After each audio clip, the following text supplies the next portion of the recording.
Então vamos lá, doutor Reinaldo.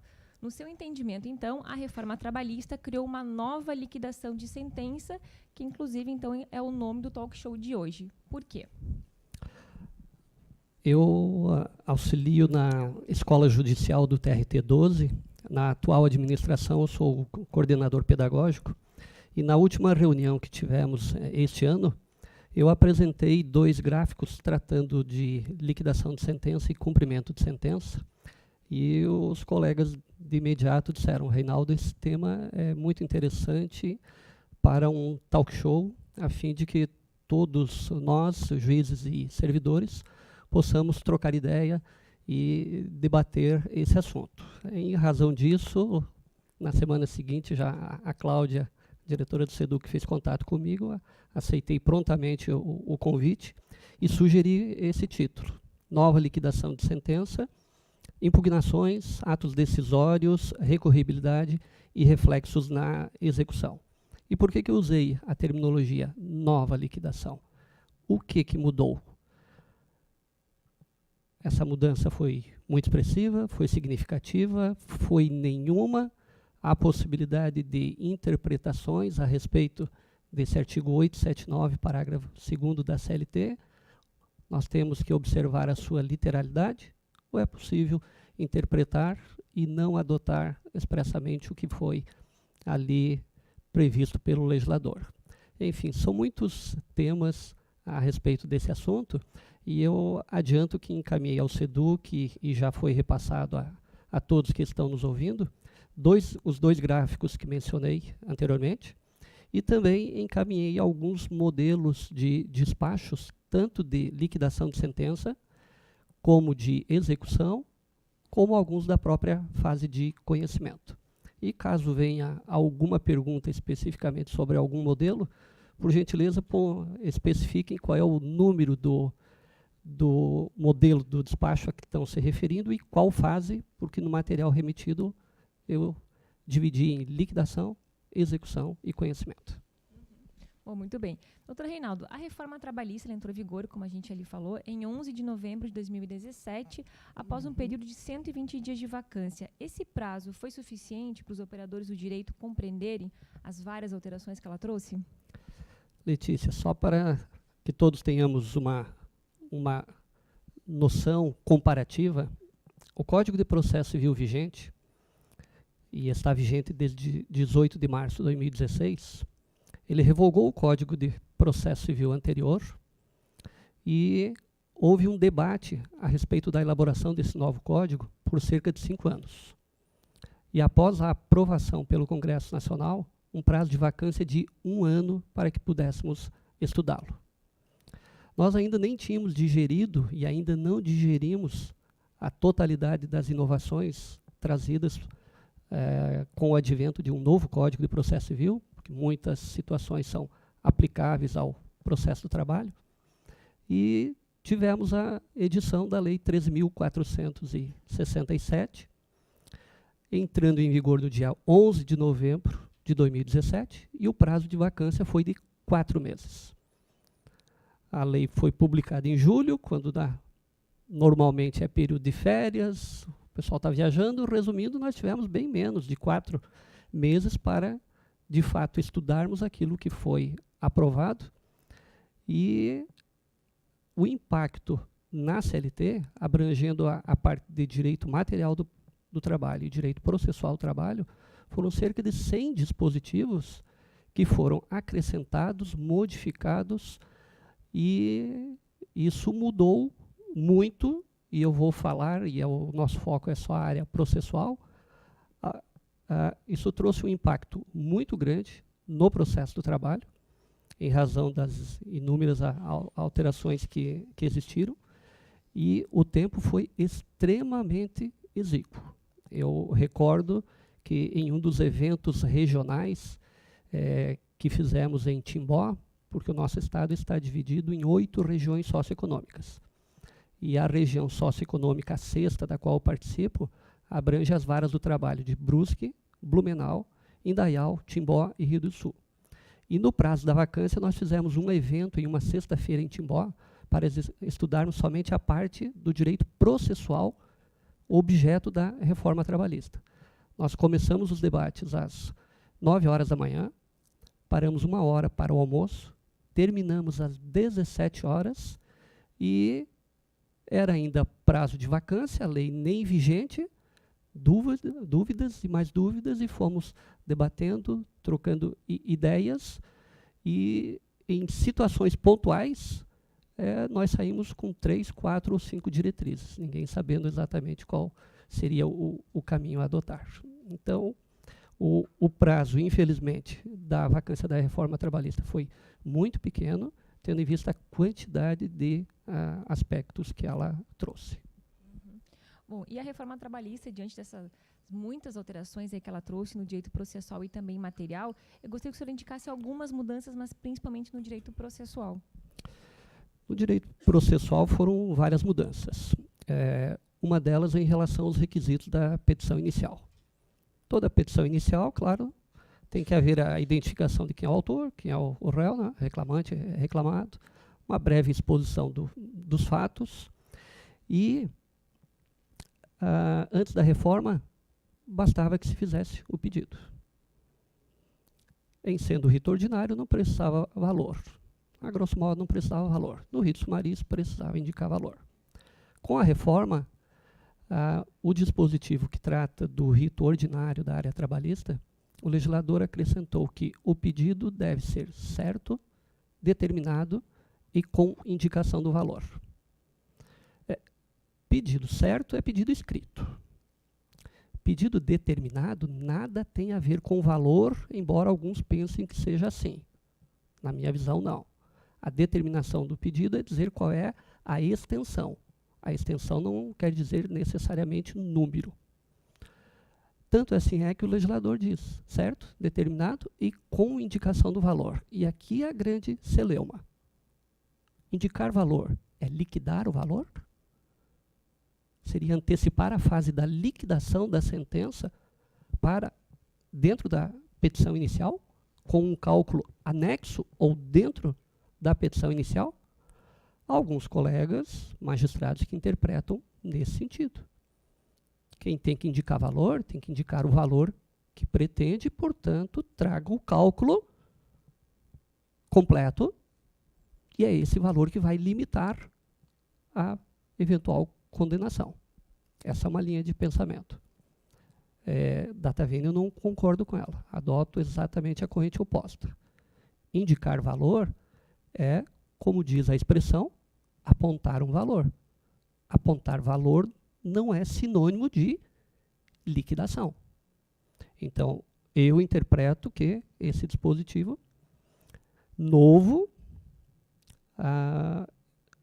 permite ao juiz reputar por preenchido ele, havendo indicação de valor, e esse valor pode ser de forma estimativa. Até porque, no mais das vezes, a parte autora ou reclamante ele não tem a documentação para apresentar um cálculo devidamente liquidado.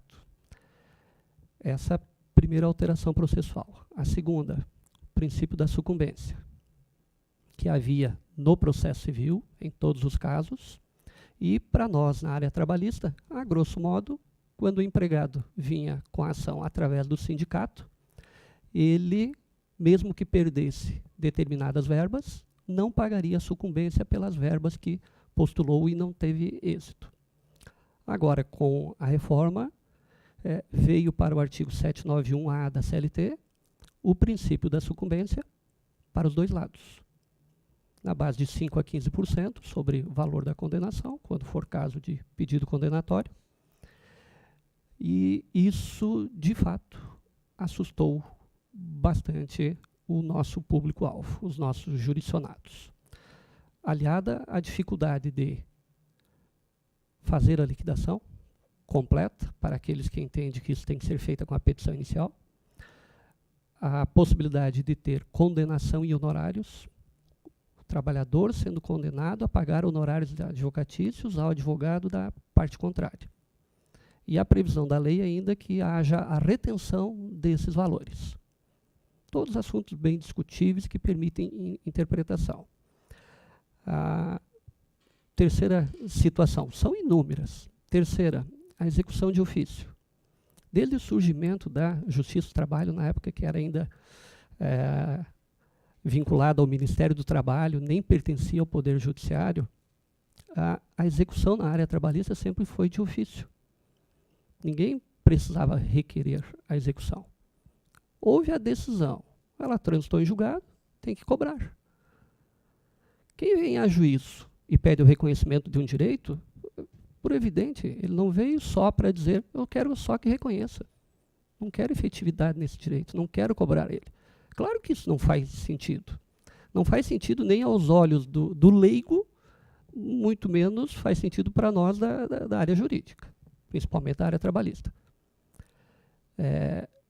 Aí, de uma hora para outra, ao invés de o processo civil se aproximar totalmente do processo do trabalho e acabar com aquela exigência que sempre existiu no processo civil, que a parte credora tem que requerer o início da execução, fizeram o contrário.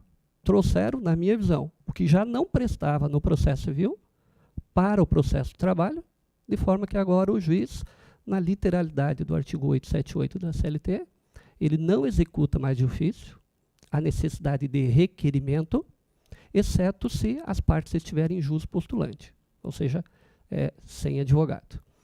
Na obra que nós escrevemos aqui no Estado, desembargadores, juízes substitutos e juízes titulares, intitulada Reforma Trabalhista comentada por juízes, artigo por artigo, que aliás no mês que vem vai sair uma segunda edição, a ideia nem era isso, era só lançar uma obra, mas foi tão bem aceita pela comunidade jurídica que vai sair uma segunda edição.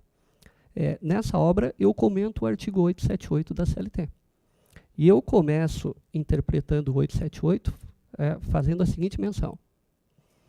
A emenda constitucional 45 de 2004, ela inseriu o inciso 78 no artigo 15, no artigo 5º da Constituição, prevendo a celeridade no andamento dos processos e os meios necessários a essa celeridade e efetividade. Se isso foi elevado a nível constitucional, esse princípio, na minha visão, por si só, ele acabaria com a legislação infraconstitucional que exige requerimento de credor para que o juiz possa iniciar a cobrança do seu crédito. Eu acho que essa interpretação nós já deveríamos ter feito há muito tempo. Ocorre que, como na área trabalhista, essa execução sempre foi de ofício, nós da área trabalhista nunca olhamos para o processo civil. Nunca não dávamos bola para isso. E aí o grande pecado.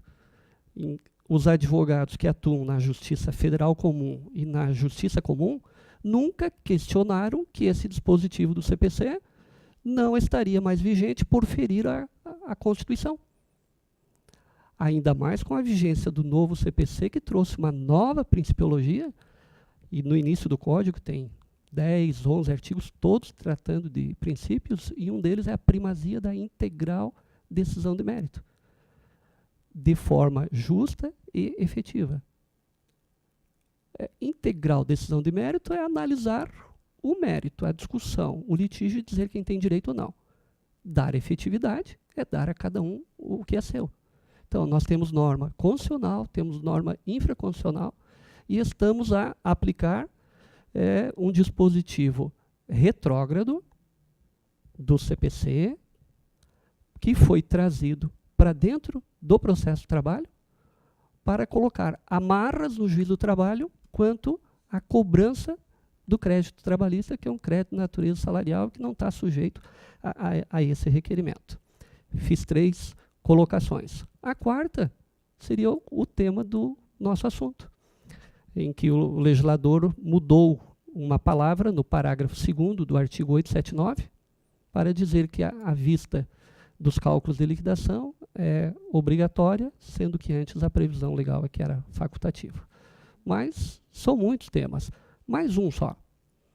O artigo 844, no caso de arquivamento da ação trabalhista. Normalmente, o trabalhador tem poucos recursos, poucas posses, e quando ele não comparecia à audiência, o processo é arquivado e ele era condenado nas custas, independente de se ter ou não direito à gratuidade de justiça, a condenação existe. Se haverá exigibilidade ou não é outra coisa. O que o legislador fez no artigo 844, que trata de ausente o autor arquiva, ausente o réu é revel. Ele inseriu um parágrafo 2º para dizer que, ausente o autor, ele será condenado nas custas, ainda que beneficiário da gratuidade de justiça, até aí não mudou nada, desde que comprove em 15 dias, aspas, motivo legalmente justificado, fecha aspas. Para mim, essa é uma norma em branco. Quais são os motivos indicados em lei para o trabalhador não comparecer em audiência que dispensaria ele de pagar as custas? A doutrina toda que eu tenho lido até agora tem utilizado o artigo 453 da CLT, que é aquele que estabelece o empregado está dispensado de comparecer ao serviço, e aí vem um rol de situações. O 453 da CLT é uma norma de direito material, trata de dispensa do empregado de comparecer ao serviço, que não tem nada a ver com dispensa do empregado de comparecer na audiência. Então, na minha visão, essa penalidade que quis se impor ao trabalhador de, se não justificar, não apresentar motivo legalmente justificado para repropor, ele precisa, na forma do parágrafo 3º do 844, pagar aquelas custas, essa amarra eu retiro completamente, porque se trata de uma norma em branco que não foi preenchida pelo legislador, e enquanto ela não for preenchida, ela é inaplicável completamente. Mas são muitas situações processuais, e por isso eu pontuei apenas algumas. Cada uma delas, na verdade, permitiria um outro evento para o debate. Exatamente o que eu iria comentar. Cada um desses tópicos que o doutor trouxe para a gente renderia um talk show para serem discutidos, né? Principalmente a questão, acho, do pedido líquido, ou melhor, do pedido com a indicação de valor na inicial. Bom, então a gente vai começar agora com uma pergunta do Robson Restelato, da VT de Concórdia. Ele faz a seguinte consideração. Considerando que os pedidos das iniciais devem ser líquidos, caso o advogado da parte autora cometa um equívoco no cálculo de uma verba ou no somatório de determinadas verbas e informe um valor menor. Nesse caso, sendo deferido o pedido, o juiz deve mandar o valor informado na inicial, mesmo estando incorreto, ou determinar a correção, doutor? São vários questionamentos dentro de uma mesma pergunta, mas excelente a indagação e, de certa forma, tem relação com o que eu acabei de mencionar anteriormente. Primeiro, não considero que indicação de valor seja liquidação de pedido. Então, o primeiro ponto de partida é definirmos qual é o entendimento do julgador. Os valores indicados são apenas estimativos e, por serem estimativos, não limitam a apuração do quantum devido na liquidação. Ao contrário, o valor indicado na inicial, ele limita a liquidação e há colegas que, por interpretar que é isso, na sentença já estabelecem, defiro a verba X limitada ao valor indicado na inicial. Então, o primeiro aspecto da pergunta guarda relação com liquidez ou não liquidez do pedido, né? Indiquei as duas vertentes. Segunda, o colega Robson faz referência a equívoco no cálculo.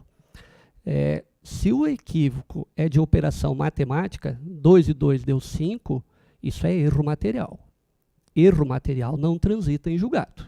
Isso todos nós sabemos. Agora, se não for caso de erro material, volta ao questionamento anterior. O juiz entende que o valor é estimativo ou que limita a condenação. Com base nisso, vai ser o parâmetro que o juiz vai colocar na sentença. E, como todos nós estamos acostumados a dizer, sentença não se discute, se cumpre, né? Decisão não se discute, se cumpre. Então, o ponto de partida de toda liquidação de ato decisório é o que está dito na sentença. O que não está dito de forma muito expressa ou muito clara, cumpre o que está na lei. Por exemplo, juro, correção monetária, siga o caminho que está na legislação. não é? E também ele comenta, faz o quê? Seria possível determinar essa correção? Aqui vem uma outra situação que também voltou à tona em razão da reforma, que é a seguinte. O artigo 840 da CLT, no parágrafo 1º, estabelece os requisitos da petição inicial, que foi aquilo que eu mencionei antes, né? O nome das partes, o juiz que é dirigida, a narrativa fática e formular o pedido das maneiras que eu indiquei. Quando o pedido, segundo a ótica do juiz, não está claro, seja o pedido em si, sejam os valores, sejam os fatos em relação aos pedidos, ou tem fato e não tem pedido e não tem fato. Nessas hipóteses em que a petição inicial apresenta um defeito, eu entendo que é aplicável completamente ao processo de trabalho que consta do Código de Processo Civil.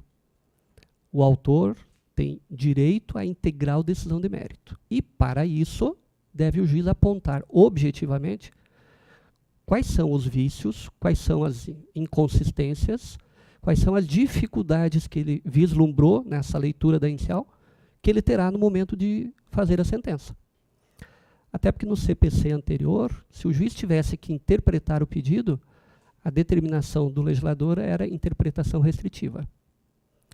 Com o CPC vigente, mudou. É para interpretar considerando o conjunto da narrativa feita e o princípio da boa-fé. Só que o demandado não pode ser pego de surpresa. Se o próprio juiz ficou em dúvida, é conveniente que ele determine que o autor aclareie, até para que o réu saiba exatamente o que deve contestar. Então, a última parte da pergunta, Robson, se existe alguma dúvida quanto a valor, pedido, seja o que for da petição inicial, convém o juiz apontar objetivamente qual é o defeito e determinar a intimação do autor para em 15 dias corrigir, sob pena de ser julgado sem exame do mérito aquele pedido. Tem divergência no nosso tribunal a respeito dessa temática. Se deve ser seguida a linha que eu comentei e que é a que eu defendo, o juiz apontar o defeito e permitir que seja corrigido, ou por causa do parágrafo 3º do artigo 840, que veio com a reforma, que menciona que os pedidos que não atenderem os requisitos do parágrafo 1º, certeza, determinação, indicação de valor, diz o legislador, serão extintos e sem exame do mérito. Aplicamos esse parágrafo e não olhamos o CPC, ou olhamos o CPC e aplicamos o que está lá, determinando a correção. Para responder essa pergunta, nós temos que fazer uma outra. Com a reforma trabalhista, esse parágrafo 3º do artigo 840, como o 840 não fala em emenda de petição inicial, fala de imediato em extinção, existe uma omissão ou um silêncio eloquente do legislador? Porque se houver omissão, a resposta está na própria CLT, artigo 769. Sempre que houver omissão no direito processual do trabalho, e havendo compatibilidade do que está previsto no CPC, o que consta no CPC é aplicável ao processo de trabalho. Eu entendo que o caso é, sim, de omissão. Não é silêncio eloquente, até porque nunca se falou, dentro da CLT, nos artigos que tratam do processo de trabalho, de emenda de petição inicial. Nunca se falou. E nós sempre aplicamos, ainda antes da reforma, o dispositivo do CPC, inclusive do CPC de 73, que mandava emendar a petição inicial. E isso já está regulado pelo TST na súmula 263. Eu já apontei em outras ocasiões em que me perguntaram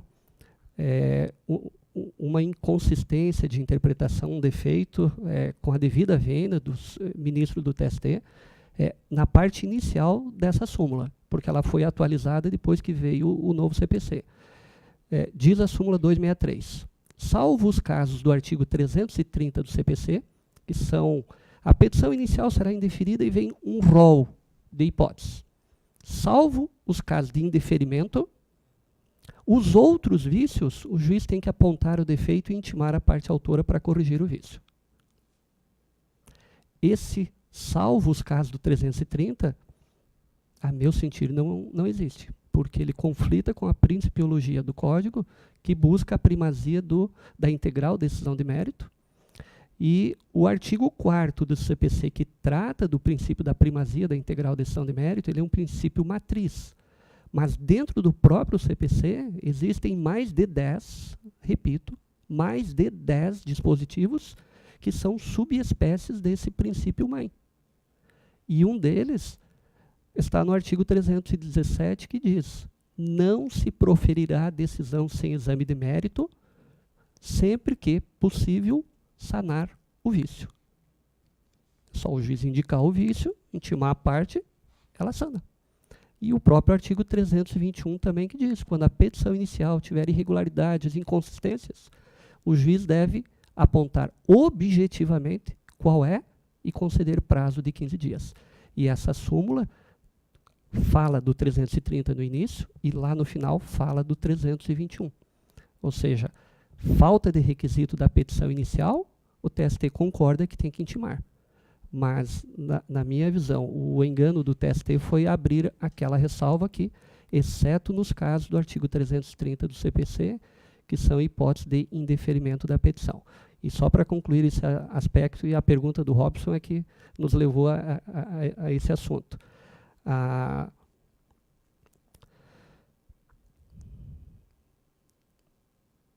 Essa parte inicial da súmula 263, salvo os casos do 330,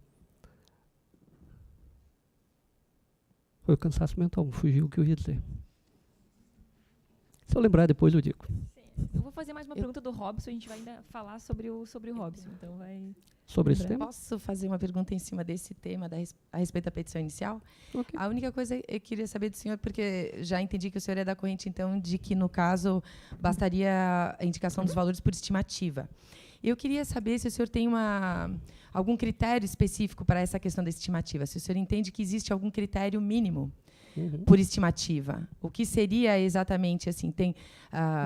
Se ele pede diferenças salariais por um X número de tempo da contratualidade, ele teria que apontar isso e trazer isso, ou bastaria jogar o valor? Porque a minha dúvida é justamente essa questão de ficar... A estimativa é um chute? Ou existem critérios mínimos também para efeito de colocação do valor por estimativa? Ok. Exigência nenhuma de requisitos ou critérios mínimos. Já que o valor é por estimativa, e normalmente o é por estimativa porque a parte autora não tem a documentação necessária, é apenas para efeito de definir rito. Né? Porque nós temos os 3 ritos na área trabalhista: sumário, sumaríssimo, né? e o ordinário. Então, o valor identifica o rito. Né? Então, eu considero que nós não podemos perder no processo de trabalho os nossos princípios de simplicidade e informalidade. No momento em que esses princípios forem ignorados, deixados de lado, ou literalmente forem jogados fora, pode revogar o processo de trabalho. Aplica integralmente o processo civil. Aliás, se fosse assim, o nosso reclamante hoje não precisaria indicar valor nenhum. Porque em nenhum caso dos previstos no Código de Processo Civil, existe requisito de indicar valor. E lá também o artigo 322 do CPC diz: o pedido deve ser certo. O 324, o pedido deve ser determinado. Exceto, e aí vem um rol de 3 situações. Nós estamos sendo mais rigorosos com os nossos reclamantes, via de regra hipossuficientes, e entendamos o via de regra hoje, mais de 90% da população, porque se olharmos os chamados desolados que não procuram mais emprego, nós temos 1/4 da população, de 200 milhões, sem serviço. E se nós formos fazer exigências de requisitos de petição inicial, para efeito de atender aquilo que o legislador veio e jogou dentro da CLT, sem um mínimo de discussão, e conflitando com toda a nossa principiologia, Aí fica bastante difícil. Até porque no direito material do trabalho existem os princípios de proteção do empregado. E os 3 clássicos são a interpretação mais favorável, no caso de ter que interpretar dispositivos de lei. Não podemos esquecer disso. Isso não vale só para o direito material, vale para o processual também.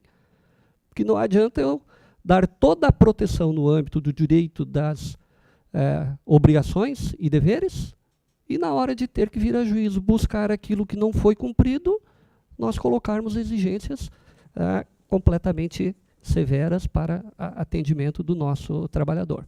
Aliás, curiosamente, enquanto o parágrafo 1º do artigo 840 alude a pedido certo, determinado e com indicação do valor,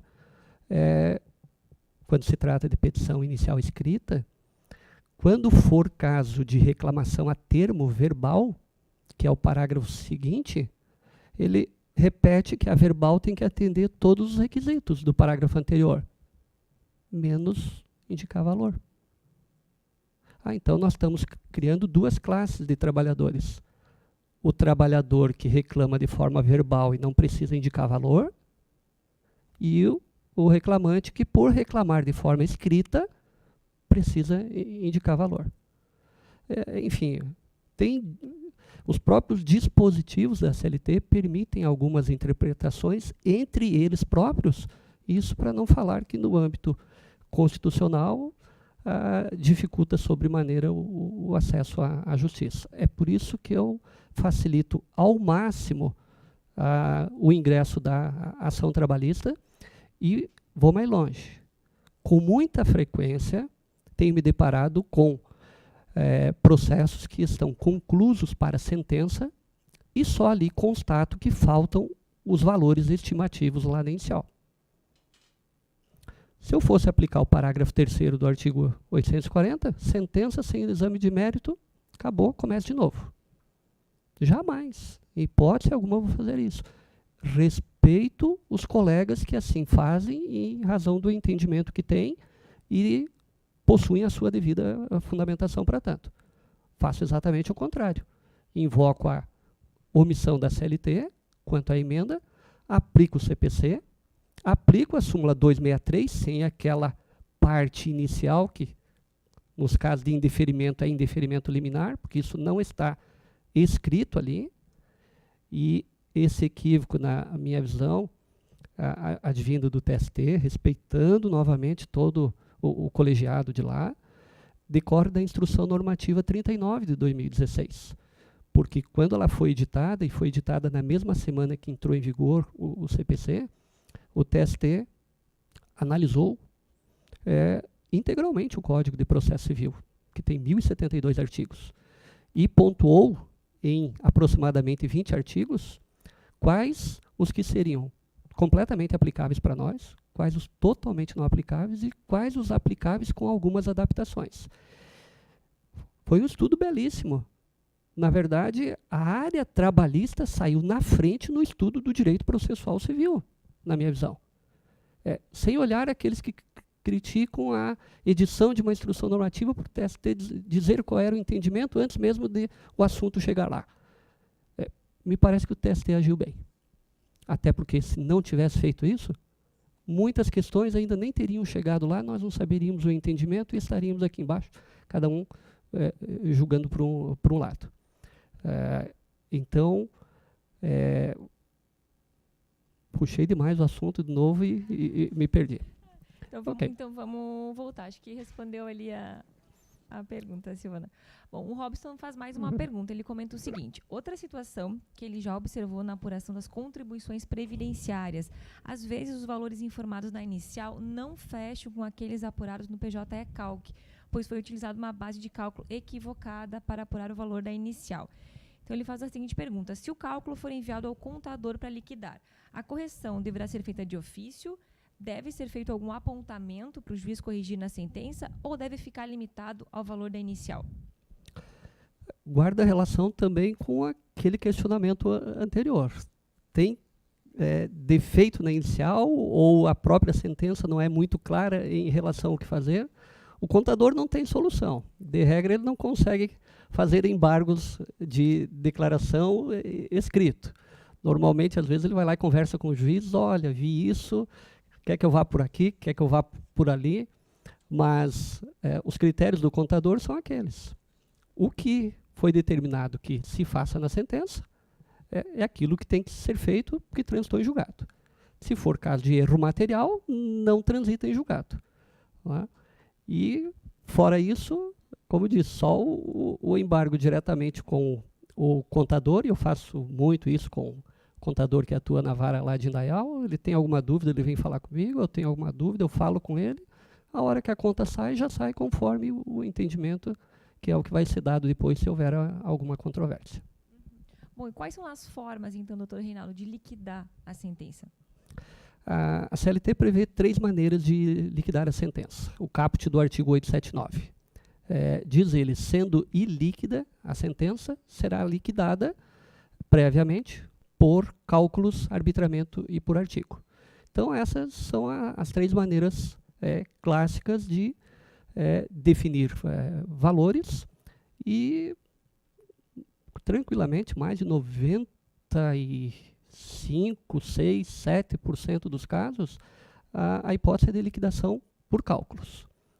Por isso que o tema nosso hoje é relevante, porque o parágrafo 2º trata exatamente disso, de fazer o cálculo e fazer o que com o cálculo daí para frente. Né? E é importante pontuar também, para que não esqueçamos, o processo de trabalho tem 3 fases. Conhecimento, petição inicial, a sentença e o seu trânsito em julgado, a fase da liquidação e a fase da cobrança ou cumprimento da sentença ou execução. Nós estamos tratando hoje da fase intermediária, mas como perceberam, eu já fiz menção a vários assuntos que estão na fase anterior. E mais adiante nós vamos fazer menção ao que está dentro da execução, porque os assuntos estão interligados. Mas aqui eu quero fazer um comentário ao meu amigo juiz Elton Salles, que veio do TRT da 8ª Região, Pará e Amazonas, e está conosco aqui no estado há, acredito que mais de 10 anos. Ele veio de lá com a mentalidade da sentença liquidada, porque naquele regional eles têm esse hábito. Então, na primeira fase, na fase de conhecimento, além do juiz dizer se a verba é devida ou é indevida, aquilo que é deferido, ele já indica os valores, de forma que, se essa sentença não tiver recurso, a fase da liquidação foi antecipada para dentro da fase de conhecimento. Nós já iniciamos a terceira fase, que é a fase da cobrança propriamente dita. E o juiz Elton tem ministrado vários cursos sobre sentença liquidada, e ele reiteradamente diz, não é sentença líquida, é liquidada. Então vamos falar corretamente. Sentença liquidada e o PJE Calc, que ele tem utilizado, né, como ferramenta para proferir as sentenças liquidadas. Então, quando não for caso de sentença liquidada, aí vem a importância do assunto que estamos a debater hoje. Bom, quem tiver interesse, então, para saber um pouquinho mais sobre a sentença liquidada, né, a gente tem uma entrevista no Justiça do Trabalho na TV com o Dr. Elton, então pode entrar lá no YouTube e dar uma pesquisada. Bom, doutor Reinaldo, vamos entrar, então, saber o que é essa nova sentença, essa nova fase, ou melhor, essa nova fase de liquidação aí, né? A reforma alterou, então, a redação do parágrafo 2º do artigo 879. Antes, o texto dizia o seguinte: o juiz poderá abrir vista às partes dos cálculos da liquidação da sentença. Agora, o texto diz que o juiz deverá abrir vista às partes. Afinal, o que essa mudança, então, significa, doutor Reinaldo? Aí a grande celeuma e os desdobramentos que o direcionamento que o juiz der quanto ao tema. O parágrafo 2º do artigo 879 da CLT, não na redação agora, pós-reforma trabalhista, na redação anterior, é decorrente da Lei 8.432 de 1992, se não falha a memória. Até aquela época, não havia previsão na CLT do juiz elaborado o cálculo, seja por quem fosse, a dar vista à parte contrária. E o que se fazia? Recebida a conta, homologa, cita para pagamento ou garantia do juiz em 48 horas sob pena de penhora. Por que foi inserido o parágrafo 2º do artigo 879 da CLT lá em 1992? Porque na época, no Código de Processo Civil, havia um dispositivo semelhante que facultava o juiz dar vista dos cálculos de liquidação às partes. E à época, eu já era magistrado, recordo bem disso, muitos advogados, principalmente de devedores, começaram a questionar a aplicação daquele dispositivo no processo do trabalho. E o fundamento era, existem cálculos, às vezes, completamente equivocados. O valor devido é muito inferior àquele pelo qual a parte é citada e tem que garantir o juízo em valor expressivo quando o valor é outro. Tanto discutiram a temática que foi, através de via legislativa, incorporado na CLT a dita faculdade de abrir vista. Naquela época, o legislador esqueceu de, em fazendo isso, ir lá na CLT e mudar o dispositivo que dizia o contrário. Porque o 884 da CLT, no parágrafo 3º, diz assim: somente nos embargos à penhora, embargos do devedor, embargos à execução, é possível discutir os cálculos da liquidação de sentença. Então, nós tivemos, durante algum período, desde 92, a discussão, mas, afinal de contas, só pode discutir embargos à execução após garantia do juízo, como diz o 884, parágrafo 3º, ou o juiz pode usar da faculdade da vista e daí a parte discute. E lá o prazo era de 10 dias sucessivos, sob pena de preclusão. Então surgiu essa celeuma, porque um artigo diz que é faculdade, o outro só pode discutir em outro momento. Enfim, foi pacificado que os dois eram harmônicos no seguinte sentido: quando o juiz usa a faculdade, é naquele momento dos 10 dias que ele tem que discutir os valores e itens da conta sob pena de preclusão. Quando o juiz não usava essa faculdade, ele somente iria discutir lá na fase do 884. Então, essa celeuma foi contornada. Agora volta à tona o tema. Porque agora, ao invés de faculdade, a intenção do legislador foi exatamente essa. Não é mais faculdade. É dever. Deverá no sentido de dever, de obrigação. Então, na interpretação gramatical, nenhuma dúvida que houve uma mudança completa de paradigma. Mas, outra vez, o legislador desatento não alterou o 884, parágrafo 3º, onde continua dito com todas as letras: somente nos embargos à penhora é possível discutir a sentença de liquidação. Estamos, de novo, com a mesma discussão. Porque quem lê só o 884, parágrafo 3º, aquela obrigatoriedade eu entendo que é faculdade, porque conflita com o 884, parágrafo 3º, eu aplico esse e não aplico o dispositivo novo que veio. É uma interpretação bem literal dos dois dispositivos, dando preferência a um e não predomínio ao outro. Outro argumento muito consistente é o seguinte: essa vista do cálculo atrasa sobremaneira o início da execução e a penhora. E, em razão disso, conflita também com a principiologia de celeridade, efetividade e razoável duração do processo. E a outra corrente é: tem que dar vista porque está dito que tem que dar vista, e agora o prazo não é mais de 10 dias sucessivos, é de 8 dias, o prazo é comum e mantida a pena de preclusão se não houver impugnação. Então, o poderá versus deverá se aplica de que forma? Nós vamos ter, e temos, na prática, os dois caminhos. Há magistrados que estão seguindo a interpretação de não abrir essa vista, feito o cálculo, homologa, cita como se nada tivesse mudado, pela interpretação dele. Há outros que é dever, vamos cumprir para evitar problemas no andamento do processo. Muito bem. Doutor Reinaldo, no seu entendimento, qual foi o objetivo do legislador ao mudar a lógica e obrigar, então, o juiz a abrir vista dos cálculos? A impressão é que a lógica foi, vamos iniciar a execução já sabendo quais são os valores. Dá para interpretar, num primeiro momento, por essa ótica.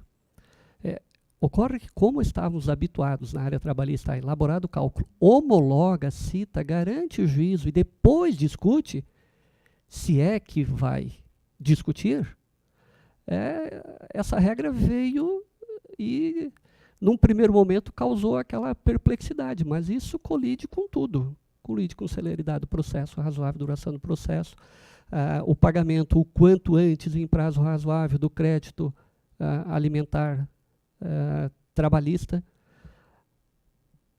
E aí a situação, a polêmica. Afinal de contas, temos só vantagens ou podemos ter desvantagens? Deixa eu colocar a seguinte situação, porque uma coisa é a teoria, outras vezes é a prática. Eu, num primeiro momento, não gostei da redação da obrigatoriedade, do deverá. Inclusive, na obra que eu comentei, que escrevemos aqui entre 32 magistrados aqui de Santa Catarina, quem comenta o artigo 879 da CLT é a doutora Desirê, lá de Blumenau. E ela defende, pelos argumentos que coloca, dentre os quais parte dos que eu indiquei, que essa vista continua sendo facultativa. Quem adota esse caminho, em tese, não está perdendo tempo. Elaborada a conta, homologa, cita e já vai para, passou 48 horas, para garantia do juízo, Bacen, está agilizando o processo. Ocorre que, se a empresa garantir o juízo e apresentar embargos à execução e alegar a nulidade do processo, desde o momento da apresentação do cálculo e da não abertura da vista, se a parte devedora tiver êxito no seu agravo de petição, e é bem possível que tenha, nós perdemos tempo. E quanto tempo? Porque até o juiz dar esse trâmite de receber os embargos, dar vista à parte contrária e depois julgar agravo de petição, exame pelo tribunal e retorno, com certeza mais de 6 meses. Com certeza mais de 6 meses. Isso que o nosso tribunal é rápido nos julgamentos. Em 6 meses, em menos de 2, nós teríamos resolvido aquele problema lá embaixo. Então, a vantagem que eu vejo dessa vista, no prazo de 8 dias úteis, que é o prazo da vista, há situações em que os advogados já conversam entre si e apresentam petição de acordo.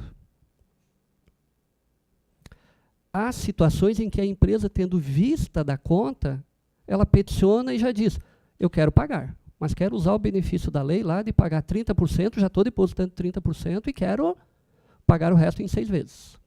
Ou seja, está dizendo que está concordando com a conta. Ou então, a parte impugna e o juiz analisa, olha a impugnação. Essa impugnação é uma matéria só de direito? Ou ele está atacando o cálculo e o cálculo pode estar errado? Se está atacando o cálculo pode estar errado, dê vista para quem fez o cálculo, para que ele preste esclarecimentos. E após o juiz decide. Então, se ganha mais tempo em qual procedimento?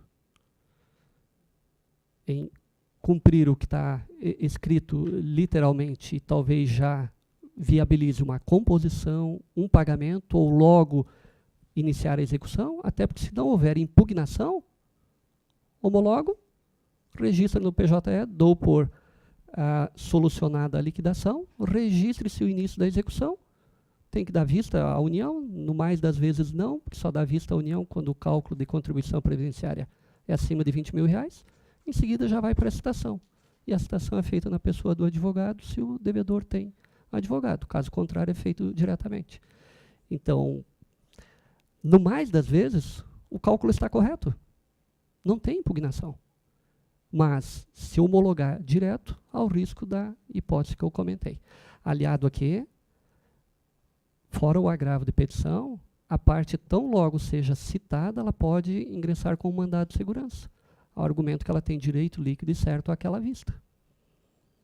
Então, existem os prós e os contras, e cada um vai ter que adotar o caminho que entender mais adequado, e eu resolvi adotar o de conceder a vista. Posso fazer uma pergunta pertinente? Nesse caso, doutor, até antes mesmo, com a redação anterior, que era uma mera faculdade, quando se questionava a razão, né, desse dispositivo, não está a maior vantagem justamente, ainda que tenha uma impugnação, mas desde já indicar a parte incontroversa? Não seria essa realmente a grande vantagem do dispositivo? Porque, mesmo que tenha uma impugnação, se ela não é de tudo, aquilo que não ficou, aquilo ali já morreu, né? Alguma parte, se já tem depósito recursal nos autos, se já tem algum tipo de garantia do juízo ali, aquela parte já pode ser liberada para o trabalhador. Talvez tenha sido essa mesma a intenção, né? A intenção é definir o quanto antes os valores devidos. A diferença está em que, abrindo vista, o prazo é de 8 dias úteis. Se homologar direto, vai citar em 48 horas para pagar o garantido tem 5 dias úteis para embargos. E nos embargos ele vai discutir. Então, se você conserta o cálculo antes de iniciar a execução, na hora que você define é esse o valor e a parte não se insurge, você já sabe que o valor não vai ser mais questionado. Por exemplo, fez o cálculo, abre vista, a reimpugna, dou vista a quem fez a conta. O contador ratifica e diz por que ele confirma, mantém, ou ele retifica e já apresenta os cálculos. Quer ratificando, quer retificando, eu abro novamente o prazo de 8 dias úteis para falar de itens e valores, exatamente para saber se persiste ou não a divergência. Na grande maioria dos casos, não tem mais. Não tem mais. Mas até ir para o contador voltar 15 dias, mais 8 para lá, 8 para cá, em menos de 2 meses eu resolvi. Ou o risco do mandado de segurança, um agravo de petição, o prazo pode ser maior. Mas, como eu disse, sempre respeitando o entendimento, a convicção de cada magistrado, porque alguns estão fazendo não da maneira que eu indiquei e não estão tendo problema nas suas respectivas regiões. Agora, à medida que começarem a ter esses problemas, vão ter que analisar se convém ou não alterar o posicionamento. Mas isso dentro do livre convencimento de cada um, enquanto não tivermos precedente obrigatório tratando do tema. Não? Porque se um tema é polêmico, é perfeitamente possível instaurar a medida apropriada para que se defina, né, com vista à segurança jurídica, qual é o procedimento a ser adotado. E agora que a reforma trabalhista jogou fora o nosso IUJ, né, o incidente de uniformização de jurisprudência, e que para nós agora, no âmbito do regional, sobraram o IAC, incidente de assunção de competência, e o IRDR, incidente de resolução de demanda repetitiva. Na maioria dos casos, nós vamos ter que abrir o IRDR. E o IRDR é completamente diferente do procedimento que nós tínhamos do IUJ, porque o IUJ, o pleno do tribunal se reunia e dava a decisão, saindo uma TJP, tese jurídica prevalecente, ou uma súmula. Quer uma, quer outra, vinculava ao tribunal. E aí, no primeiro grau, quando não se decidia conforme a súmula, vinha recurso ao tribunal, o tribunal aplicaria a súmula. E o IRDR é diferente. Não tem súmula, vai ser firmada uma tese e na literalidade do CPC está sujeito a recurso de revista ao TST. Embora cada regional possa adotar entendimento que é irrecorrível, o nosso, por exemplo, adotou que é irrecorrível. Bom, a gente pode dizer, então, assim, resumir que o legislador resolveu trazer a discussão dos cálculos para a segunda fase, para que quando o processo chegasse na execução, então, andasse mais rápido, digamos assim, com os valores, com os cálculos já prontos. Exato, o objetivo foi esse mesmo. Vamos consertar, retificar a conta na chamada fase 2, na fase da liquidação. Porque antes, na área trabalhista, quando o juiz não usava a opção de na fase 2 abrir vista, toda a discussão era na fase 3. Então, por todas essas razões que foram colocadas, né, a ideia é essa. A hora de dizer se a conta feita está em sintonia ou não com a coisa julgada é na fase da liquidação. Um ponto positivo, então, da reforma. Ou não, dependendo do ponto de vista, né? Bom, e a União, então, ela também deve ser intimada para falar sobre a conta da liquidação da sentença? Em relação à intimação da União para falar dos cálculos de liquidação, não houve nenhuma alteração na reforma trabalhista. O parágrafo 3º do artigo 879 da CLT ficou intacto e o prazo da União para manifestação é de 10 dias. E aqui não conta para prazo em dobro, é 10 dias mesmo. Em razão da portaria 582 de 2013 do Ministério da Fazenda, quando no cálculo de liquidação o valor da contribuição previdenciária não atinge R$20 mil, o juiz está dispensado de dar vista à União. Quando excede, essa vista daí é obrigatória. Bom, doutor Reinaldo, quando o devedor no processo do trabalho for a fazenda pública, como União, Estado e município, essa vista do artigo 879, parágrafo 2º, que a gente está discutindo, também é obrigatória? Essa é uma situação que eu me deparei há pouco tempo com ela, porque lá na Vara do Trabalho de Indaial nós temos pouquíssimas execuções em face de entes públicos. E faz, eu acho que cerca de 3 meses, passou um processo em que o devedor era um município lá da região e o despacho era aquele padrão nosso, né, em razão do que consta no 879, parágrafo 2º, desse vista. Aí eu parei, olhei aquilo, mas eu acho que isso não pode. Pelo seguinte, qual é a razão da vista obrigatória, como nós vimos até agora? É acertar o cálculo, para que a execução comece no valor devido e para que a penhora de bens ocorra no exato montante do débito. Fazenda pública não tem penhora. E o prazo da fazenda pública é de 30 dias para falar do cálculo, pelo artigo 535 do CPC, que nós aplicamos na área trabalhista, até porque dentro da CLT nós não temos execução em face da fazenda pública. E aí me surgiu o seguinte questionamento: se eu abrir esse prazo do 879, parágrafo 2º, para a fazenda pública, que é de 8 dias comum, e caso ela não impugne, eu homologo o cálculo, vou citar ela para embargar em 30 dias? Não faz sentido. Fica desconexo uma coisa com outra.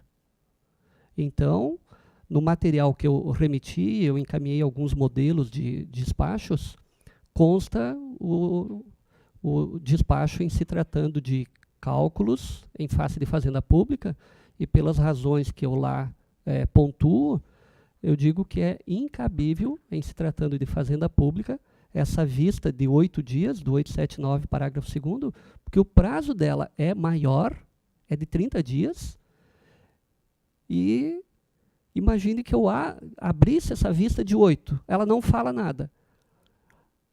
Preclui, como está na lei, ou na hora que ela for citada para, em 30 dias, embargar, ela embarga e quer discutir o cálculo. Precluiu ou não precluiu? Então, para evitar, inclusive, essa situação, a minha interpretação foi, em se tratando de fazenda pública, é inaplicável o prazo do 879, parágrafo 2º, porque um dos objetivos do legislador foi que a execução inicie no exato valor da dívida para que a penhora não seja excessiva. Então, por isso é uma temática interessante e não sei se algum dos colegas que está aqui no auditório, que está nos ouvindo, ou vai nos ouvir posteriormente tinha se dado conta dessa situação, e é conveniente que olhem a minha minuta de despacho que eu tenho utilizado, para que não tenham que enfrentar na prática essa situação de, mas Vossa Excelência me citou, então em 30 dias eu quero discutir. Ah, mas lá eu não discuti porque aquele prazo era do particular, não era para mim, o meu é outro. Então, fica aí o conselho para tomar cuidado com essa situação. Sim, fica a dica aqui, como a Cláudia falou, né?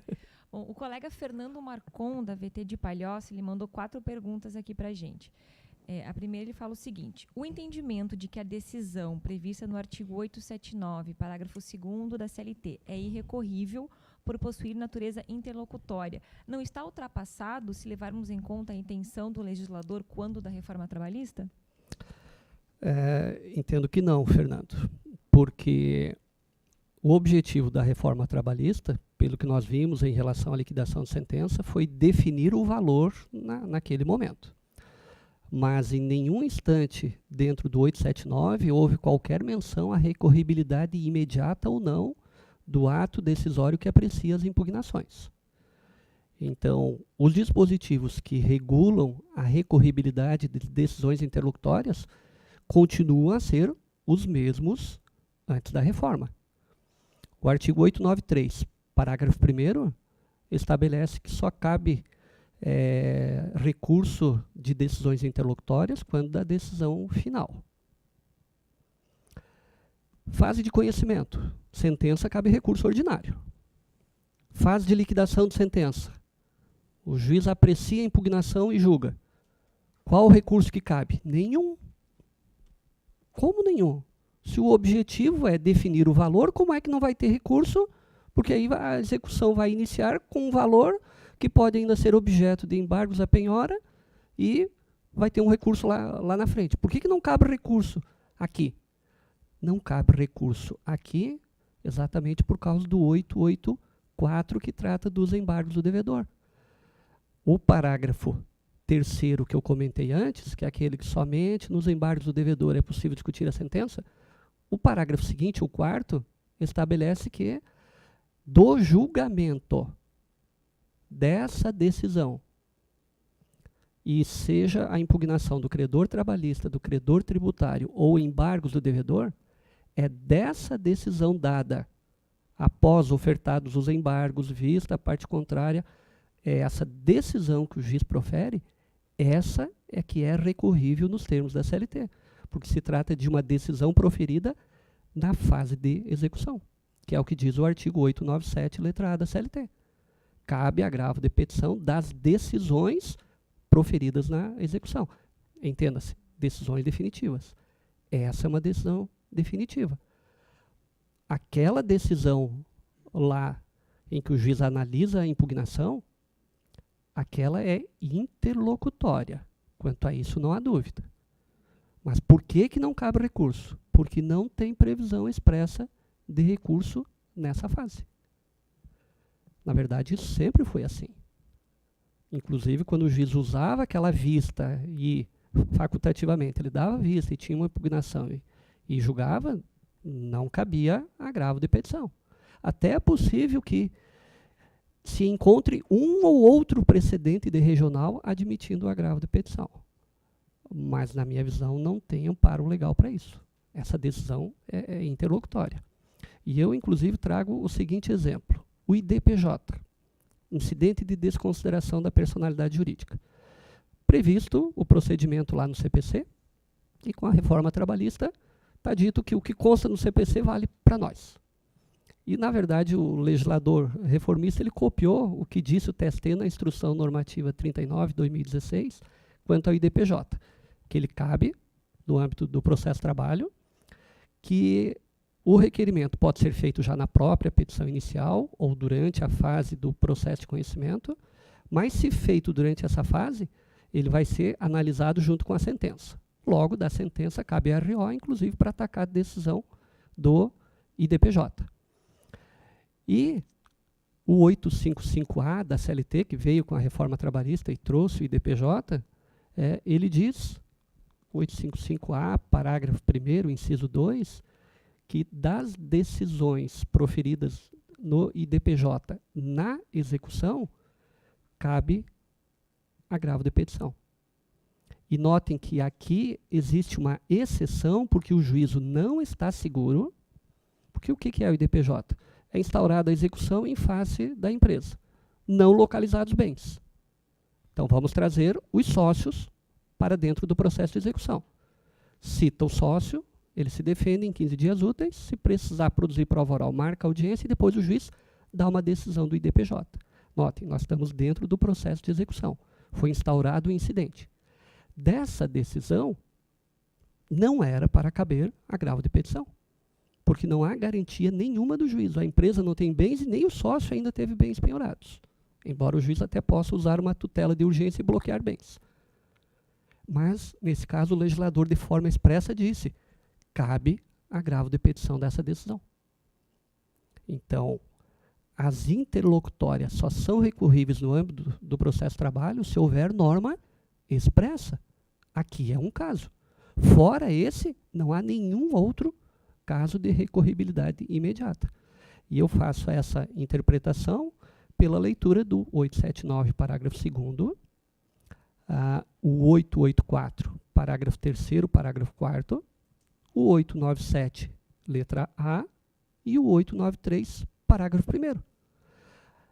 Aí, comentando isso com os colegas, teve um que fez o seguinte comentário: Reinaldo, não estou te entendendo.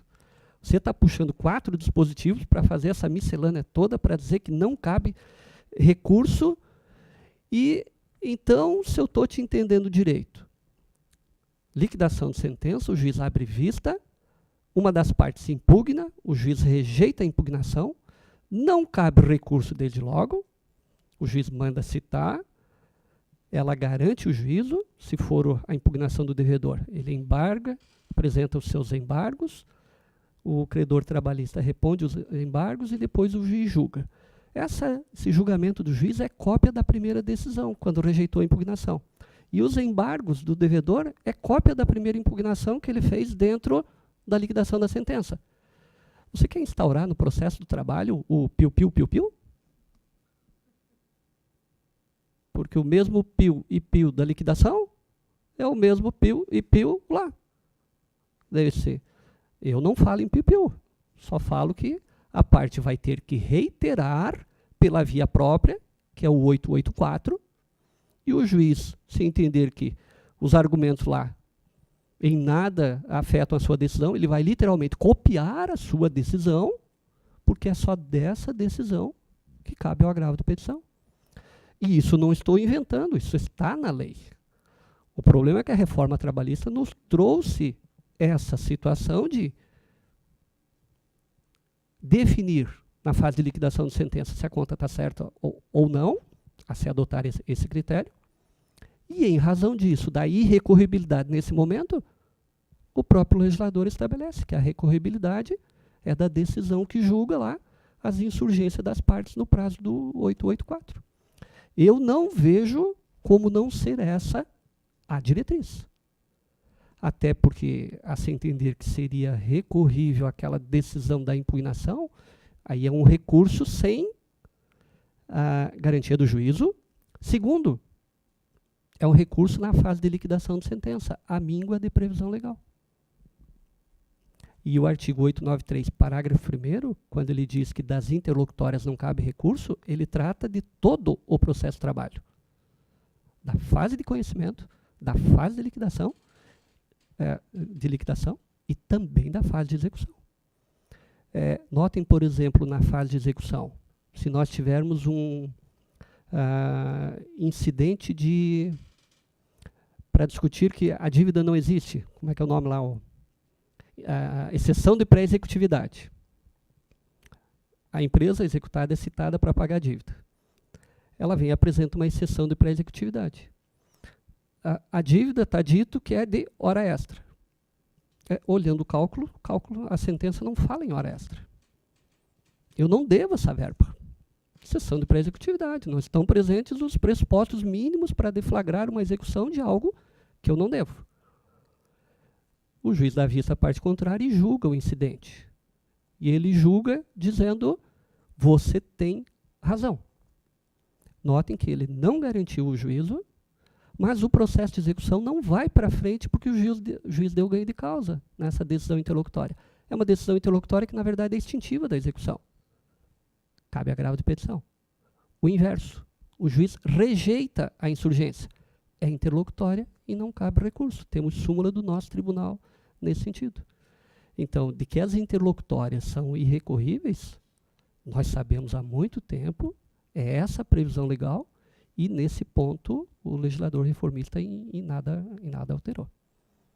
Bom, doutor Reinaldo, tem dois questionamentos aqui do Clederson Carneiro que enviou para a gente, eu acho que é mais ou menos nessa linha que o senhor estava explicando agora. Ele faz a seguinte pergunta: após a retificação dos autos na fase de, ou melhor, após a retificação dos cálculos na fase de liquidação, é obrigatório intimar as partes sobre a retificação ou pode ser citada imediatamente executada para pagamento ou garantia? É dentro da linha de raciocínio ou do entendimento do magistrado. Né? Se ele entender que aquela expressão, a palavra deverá, no 879, parágrafo 2º, não tem o cunho de obrigatoriedade, o juiz pode proceder dessa forma, mas sob aqueles riscos todos que eu comentei. E, como disse, eu prefiro adotar o outro caminho, até porque na prática tem se vislumbrado um efeito muito interessante e viabilizado a composição livre dessas discussões todas que podem surgir. Ele faz a seguinte colocação: se eventual divergência na retificação pode ser levantada na fase de execução por impugnação ou embargo de execução. Se o juiz abriu a vista com prazo de 8 dias úteis para manifestação e, como diz a lei, sobre itens e valores sob pena de preclusão, não havendo a manifestação na fase de liquidação, precluiu. Não se discute mais se a verba que está no cálculo é isso ou se os valores apurados são aqueles ali. Muito bem. E ele continua aqui, está nos acompanhando, Clederson. Ele gostaria de saber se, como forma de economia e celeridade processual, existiria alguma saída para fazer uma ponte entre a decisão de impugnação na fase de liquidação para a parte interpor agravo de petição? Eu não vejo a mínima possibilidade, pelas razões que expus anteriormente, de haver agravo de petição dessa decisão que julga a liquidação da sentença. Eu, inclusive, para não deixar dúvida nenhuma às partes e aos advogados, inclusive vocês vão poder notar no arquivo que eu mandei com alguns modelos de pronunciamentos, eu escrevo lá com todas as letras. A presente decisão é irrecorrível, o processo está em fase de liquidação de sentença, o objetivo é só o acertamento dos cálculos, o momento próprio para o recurso é na fase do artigo 884 e da decisão que lá for proferida cabe ao agravo de petição na forma, e eu cito aqueles 4 artigos que antes eu indiquei para embasar o meu entendimento. A despeito disso, há cerca de um mês atrás, eu recebi um agravo de petição. E aí, o que eu fiz? Não recebo pelas mesmas razões que eu acabei de dizer lá atrás. E poucos dias depois, o advogado que interpôs o agravo de petição veio em uma audiência. Aí eu perguntei para ele: doutor, aquele caso lá, lembro, excelência, lembro. E já peço desculpas, foi o estagiário que fez. Eu disse: tá bom. Tá bom. A culpa é sempre do estagiário, né? Como se sabe, a culpa é sempre do estagiário. Mas foi a única vez que eu recebi um agravo de petição, até porque com aquele alerta e a indicação de qual é o direcionamento do juízo e com a fundamentação jurídica para dizer que incabe recurso, realmente não faz sentido agravar de petição nesse momento processual. Bom, eu vou voltar aqui então com as perguntas do colega Fernando. Ele faz um segundo questionamento. Tendo como foco então também a celeridade processual, como utilizar a reunião de execução se o magistrado entender que a decisão do artigo 879, parágrafo 2º da CLT, possui natureza interlocutória? Fernando, note a seguinte situação. Tanto na fase de liquidação de sentença, como na fase de execução, é possível reunir autos. Embora estejamos acostumados a essa reunião, quando os processos todos já estão na fase de liquidação, de execução, Há algum tempo atrás, eu tive em torno de 50 processos que foram para a liquidação da sentença. Feito o cálculo, que era bastante simples, vista as partes, ninguém impugnou. O que eu fiz? Eu transferi a dívida de 49 processos para um, determinei a retificação da autuação para incluir todos os autores e os seus respectivos advogados, e ainda na fase de liquidação arquivei aqueles 49.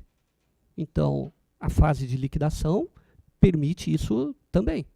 Como eu também poderia ter iniciado a execução, feita as citações, e depois, só na fase de execução, ter realizado essa transferência de débito de vários processos para um só. Então, o fato de abrir vista do cálculo não prejudica a reunião. Agora, enquanto os processos estão em momentos distintos, não dá para reunir. O que está em liquidação, eu tenho que resolver essa fase.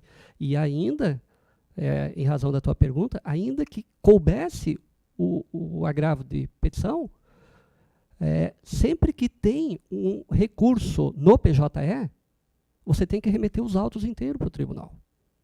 Isso é um problema terrível que ainda não foi resolvido, que já era para estar solucionado há muito tempo, até porque desde a vigência do CPC nós já temos também situações que comportariam esse desmembramento de processo, mas o PJE não permite. Então, se eu resolvesse reunir um processo, se eu resolvesse admitir para processar um agravo de petição de um processo que está em liquidação de sentença, na hora que eu recebo o agravo, sou obrigado a remeter o processo inteiro. Eu não consigo mais trabalhar nesse processo enquanto ele não retornar do tribunal. Bom, o Fernando então segue ainda, ele pergunta o seguinte, se essa decisão de processar ou não o agravo de petição não deveria ser do juiz de primeiro grau? Todo recurso interposto, o primeiro juízo de admissibilidade é do juiz de primeiro grau. Não há dúvida nenhuma em relação a isso. O que não quer dizer que a instância recursal também não faça um segundo juízo de admissibilidade, caso o juiz de primeiro grau admita o recurso. Nesse caso, por exemplo, liquidação de sentença, o juiz profere a decisão. Suponhamos que o juiz receba o agravo de petição, já poderia não recebê-lo. Inclusive, o artigo 659, inciso 6º da CLT diz, é competência do juiz de primeiro grau a apreciar a admissibilidade. Tá? Não é nem situação de interpretação do que está no CPC. Porque se fosse aplicar o CPC, no CPC está escrito o contrário. O novo CPC, o juízo de admissibilidade agora é do Tribunal dos Recursos.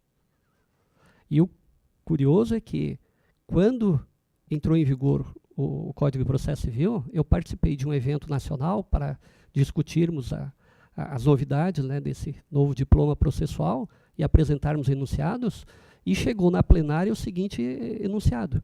É aplicável ao processo do trabalho o disposto no artigo, acho que 1030 do CPC, que prevê a admissibilidade do recurso somente pelo tribunal.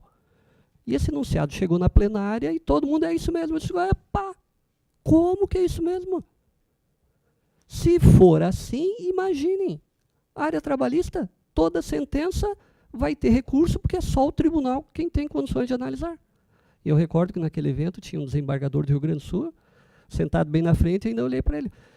Quantos processos tu recebe por mês? Ele disse, se então, quintuplica isso. Tu tem estrutura para fazer isso? De jeito nenhum. Eu disse, olha, só por isso eu já não admitiria. E depois o Ricardo Diniz, que é nosso colega aqui no Estado, juiz de trabalho e professor da área trabalhista, disse, Reinaldo, 659, parágrafo inciso 6º da CLT. Diz que compete ao juiz do trabalho o exame de admissibilidade. Então, deve sim o juiz não receber o recurso quando não for caso de recorribilidade. Até porque um dos pressupostos para recebimento do recurso é que o ato atacado seja recorrível. E como eu disse, nesse caso, na minha visão, de fato não é. Bom, a última pergunta, então, do Fernando é a seguinte. Pode o juiz de segundo grau não conhecer de ofício o agravo de petição interposto, por entender que a decisão prevista no artigo 879, parágrafo 2º da CLT, é irrecorrível? Exatamente. Existem os dois filtros. Tanto o juízo de primeiro grau analisa os pressupostos de admissibilidade, como o juízo de segundo grau também o faz. E na área trabalhista é aplicável para nós, nessas situações de não conhecimento de recurso, o que consta no artigo 932, inciso 3º do CPC. O poder-dever do relator de, monocraticamente, não conhecer do recurso. Claro, na ótica do CPC, tem que fazer aquele despacho dizendo a decisão é irrecorrível em razão disso, intime seu recorrente para que se manifeste. Tente me convencer do contrário. Intimou, não convenceu, monocraticamente o relator decide. E por ser decisão singular, cabe agravo interno dessa decisão do relator. Mas todo recurso, insisto, lá no primeiro grau nós temos sim que analisar os pressupostos de admissibilidade, porque a ausência de qualquer um é lá o primeiro momento para evitar a remessa ao tribunal. Muito bem. Doutor Reinaldo, o CPC vigente ele trouxe o julgamento antecipado parcial do mérito, artigo 356, conhecido como decisão ou sentença em capítulos. Isso tem aplicação no processo do trabalho?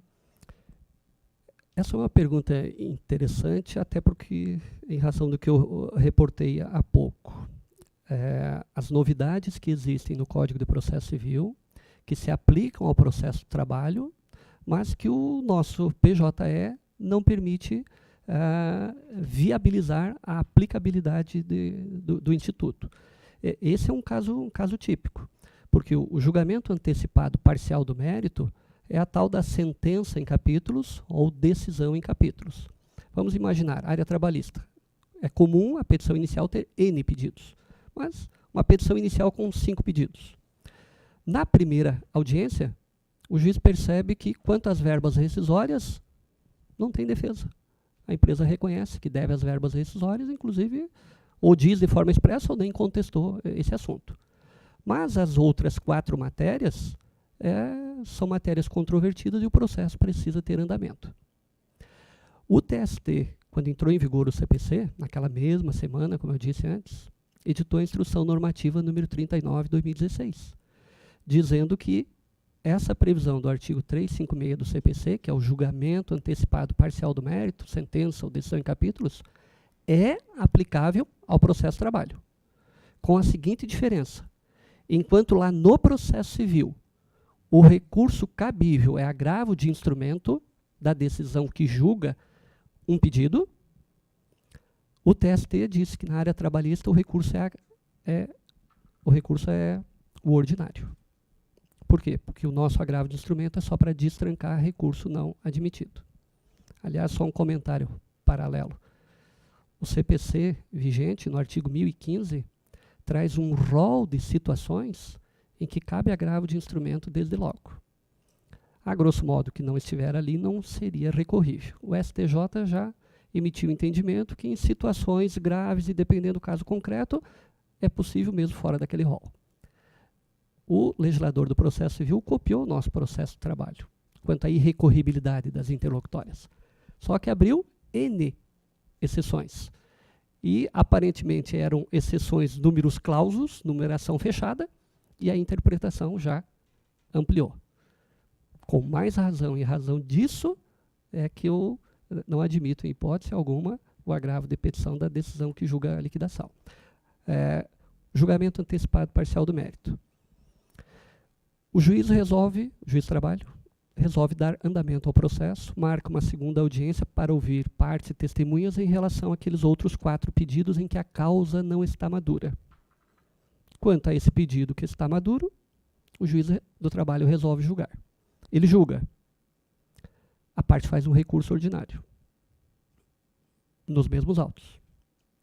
Como eu disse antes, se tiver recurso no processo nosso de PJE, você tem que remeter os autos. Como é que você vai fazer isso se você tem uma audiência de instrução e 4 pedidos para analisar? É preciso encontrar uma solução rápida para isso, porque nós estamos há mais de 3 anos da vigência do CPC e nós não conseguimos, na área trabalhista, operacionalizar esse instituto. E notem, no exemplo que eu dei, que na audiência de instrução, às vezes, um outro pedido pode estar maduro para julgar. Mas o processo tem que continuar porque precisa fazer uma perícia em relação a outros. Então, eu posso ter mais de uma sentença em capítulos no processo do trabalho. E cada uma delas comportando o recurso próprio, que é o recurso ordinário. Tema pacificado pelo TST. E cada sentença proferida e não recorrida vai para a fase de liquidação, sendo ela não liquidada. Nós precisamos encontrar uma maneira de resolver esse problema. Ou abrirmos um link que reconheça isso como um incidente do processo principal, ou reconhecermos que, no momento em que existe aquela sentença daquele pedido, isso aqui não faz mais parte do que sobrou. Eles passam a ser 2 processos. Só que aí vem um problema estatístico, né? Mas conta 2 processos na fase de conhecimento? Mas daí conta para a mesma vara, então tem que ter uma compensação, onde for foro com as outras. Tem todos esses aspectos que nós precisamos resolver.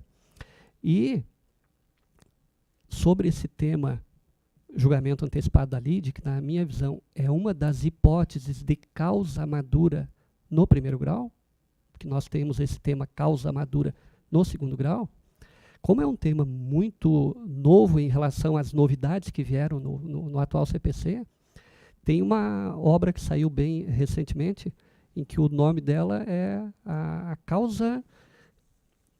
teoria da causa madura no processo do trabalho, um debate nacional. Eu fui convidado pelo juiz do trabalho Benhur Silveira Klaus, que foi o coordenador dessa obra, ele é juiz do Rio Grande do Sul, para escrever um pouco sobre causa madura, e eu dei o título As Faces da Causa Madura na Instância Originária e Recursal.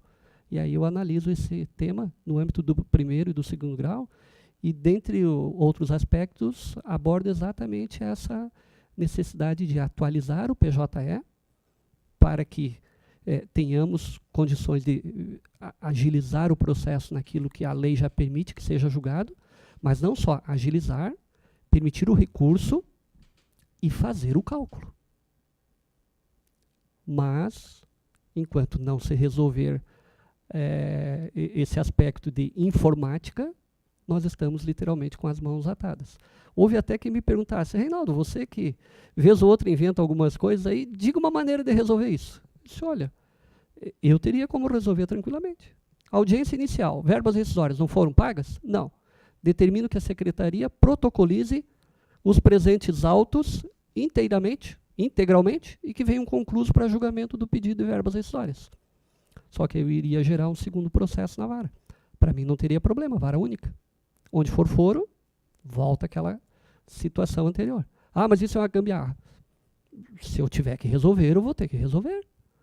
O que eu não posso é julgar dentro dos próprios autos, porque ainda que não tivesse o RO, e não tivesse que remeter os autos ao tribunal, eu teria uma liquidação para fazer e uma audiência de instrução. Aquele processo fica, cada vez que você olha, você não sabe onde é que você está. Até porque depois do cálculo, impugnações, homologa, cita, ele vai para a fase de execução, o outro está na fase de conhecimento. Nós temos que achar uma solução para isso.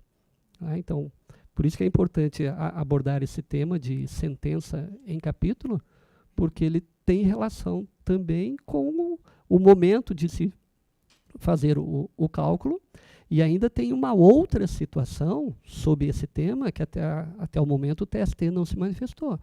Ele reconheceu de forma expressa na Instrução Normativa 39/2016 o cabimento desse instituto no processo de trabalho, e que o recurso do ato decisório é recurso ordinário. Cada vez que eu tenho um recurso ordinário, tem um valor. Cada vez que eu tenho um recurso ordinário, eu estou atacando uma sentença, e a sentença tem um valor provisório de condenação. Nesse exemplo que eu dei, as verbas rescisórias que eu julguei, digamos, o valor era de R$15 mil. O teto do depósito recursal hoje é em torno de R$10 mil. A parte deposita os 10 mil e recorre. Quando eu der a sentença dos outros 4 pedidos, vai ter outro depósito recursal? Esse pedido continua vinculado a esse processo ou é outro processo? ou é só um incidente? E o interessante é que eu tenho participado de alguns eventos nacionais tratando da parte processual de processo civil e processo trabalho, e no evento do Fórum Nacional de Processo Trabalho, o FNPT, que eu fui em todos os eventos, vai ter o 6º esse ano, nunca conseguimos aprovar um enunciado, quer no sentido de que sim, quer no sentido de que não precisa ter mais de um depósito recursal. Porque a votação nesse fórum tem que ser sempre por 2/3. E nunca atingimos 2/3. Mas, por mais de vez, já foi para a plenária o enunciado em sentido oposto ao que foi na plenária anterior. Esse é um tema importantíssimo que nós vamos ter que resolver. Atrelado a isso, tem também aquela situação. São 2 reclamantes. Um não vem na primeira audiência, o outro vem. Quando é que se recorre da decisão do que não veio? É quando sai a decisão do outro que veio? Ou eu tenho uma sentença em capítulos ali? É uma decisão interlocutória? Não é interlocutória. Houve resposta do Estado ao juiz, está arquivado o teu processo porque você não veio. O processo não foi para frente. E aí voltamos de novo. Tá, mas como é que recorre? Se recorrer, remete, como é que fica? Essas situações, nós precisamos achar uma solução. E os técnicos de informática nos ajudem, porque a lei está vigente e é plenamente aplicável ao processo de trabalho. Mais um dilema, então. Mais um, dentre tantos. Mais um dentre tantos. Bom, então, aplicado o julgamento antecipado parcial do mérito no processo trabalhista, surgem 2 assuntos aí a se discutir. Primeiro, em que momento haverá a recorribilidade dessa decisão? E segundo, quando ocorrerá a liquidação dessa decisão?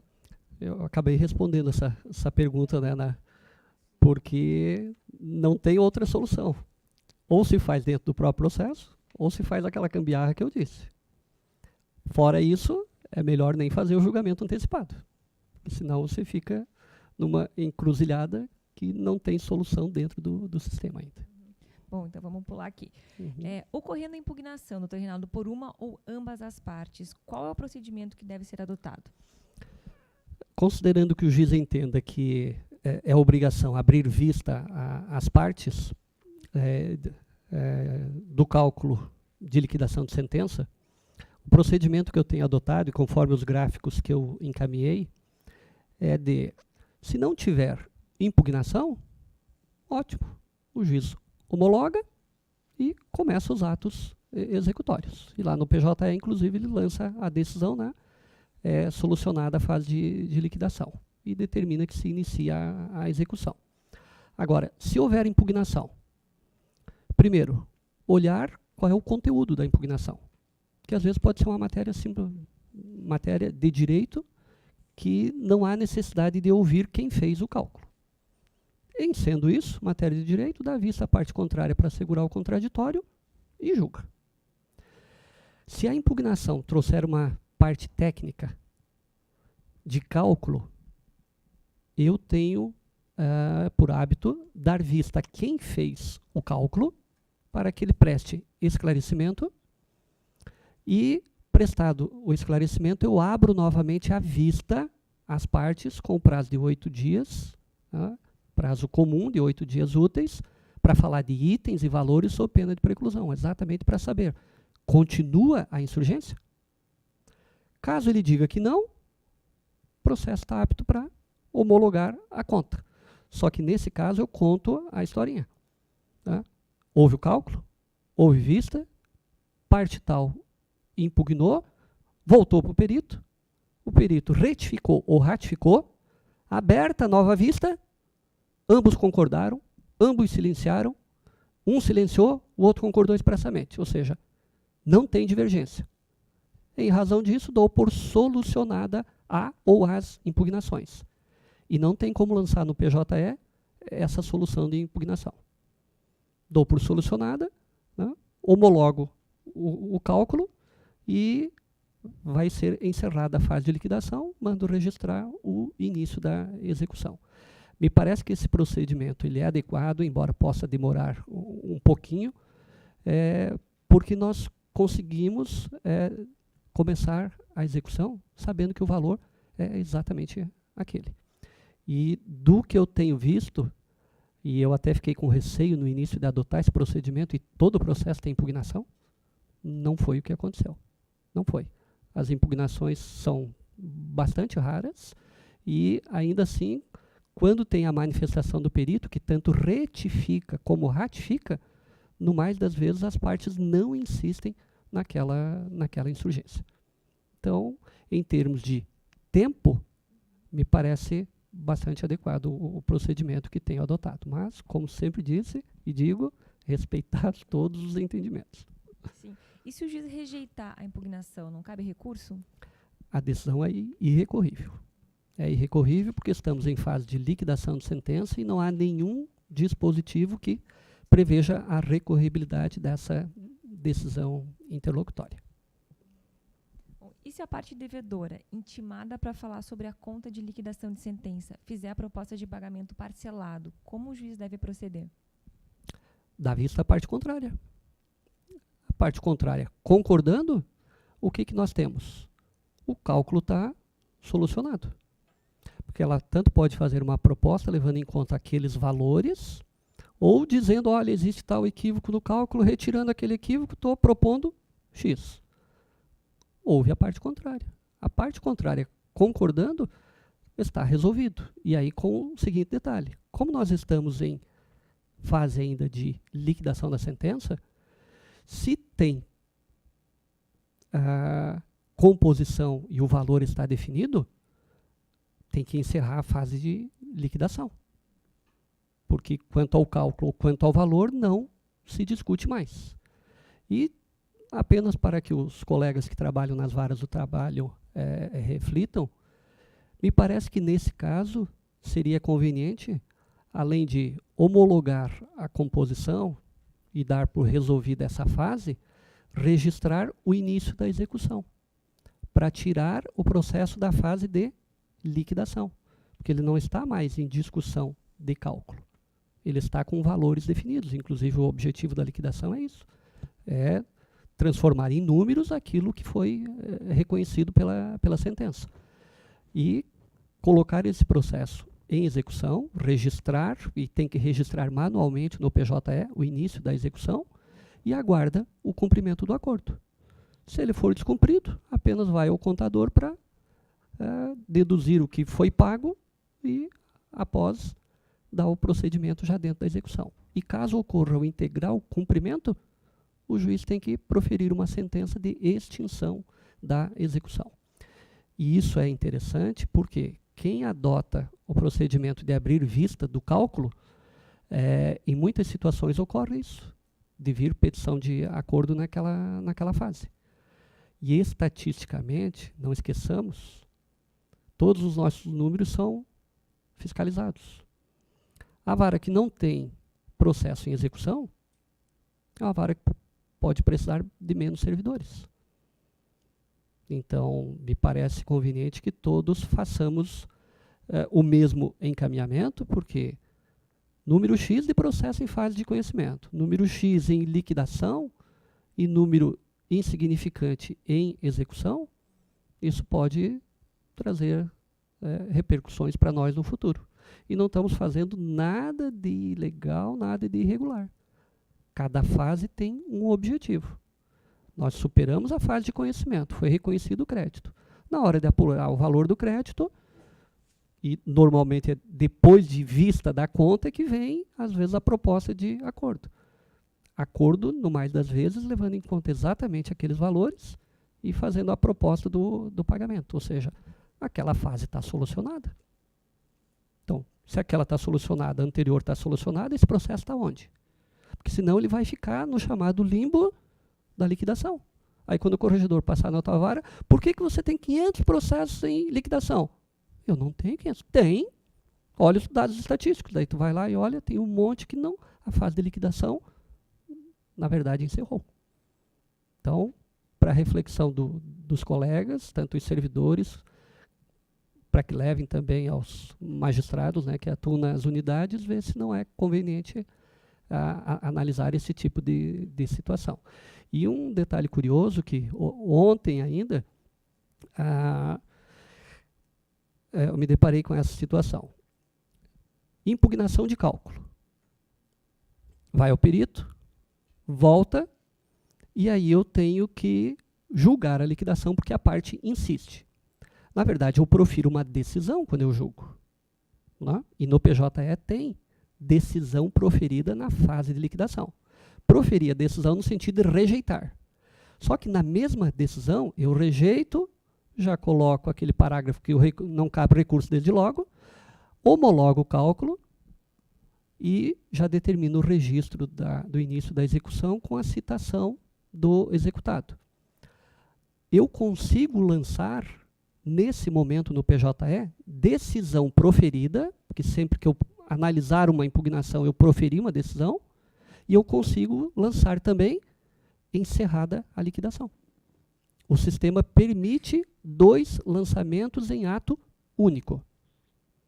E até em um dos eventos que nós tivemos da Escola Judicial, a doutora Neuzeli, que é a juíza do trabalho em Timbó, ela apresentou um enunciado nesse sentido. Porque antes as nossas decisões sobre cálculo, antes da reforma trabalhista, eram na fase da execução. Agora as nossas decisões são na fase da liquidação e isso não estava sendo computado estatisticamente. Então, tenho a impressão que isso está resolvido, mas como eu vi isso só ontem, é melhor que o pessoal de informática verifique e nos preste informação se realmente as nossas decisões em liquidação de sentença, com essa nomenclatura, decisão proferida, estão sendo contadas como decisões. Bom, mais um desafio, pessoal da informática. Também. Está indo muitas dicas para eles hoje aqui. Bom, o Péricles Morastoni faz a seguinte consideração, doutor Reinaldo. Ele diz o seguinte: então, considerando que a regra geral para a discussão dos cálculos era a prévia garantia, a meu ver, no caso do Péricles, o objetivo do artigo 897, parágrafo 2º, foi possibilitar a correção de erros crassos e equívocos claros no cálculo. Portanto, se o perito retificar o que for indicado como claramente um equívoco e que não demande discussão jurídica, tal fim seria alcançado prescindindo de uma decisão para afirmar tal fato. Portanto, ele questiona, é necessária a realização de uma decisão específica sobre as impugnações do 879?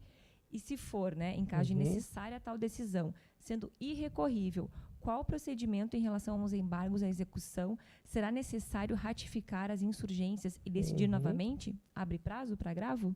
Exato. A parte final eu já respondia anteriormente. É exatamente esse o procedimento. O juiz julgou, indeferiu, não acolheu a impugnação, de fato, vai ter que reiterar, na fase do 884, para o juiz reiterar sua decisão e a única maneira de recorrer é essa. Só que ele fez uma pergunta tão grande que... Deixa eu ver o início. Ele fez os comentários no início. Ele fez um comentário ele fez opinou um pouquinho ali sobre... Se precisa decisão, Péricles, tendo em vista que há um equívoco manifesto no cálculo.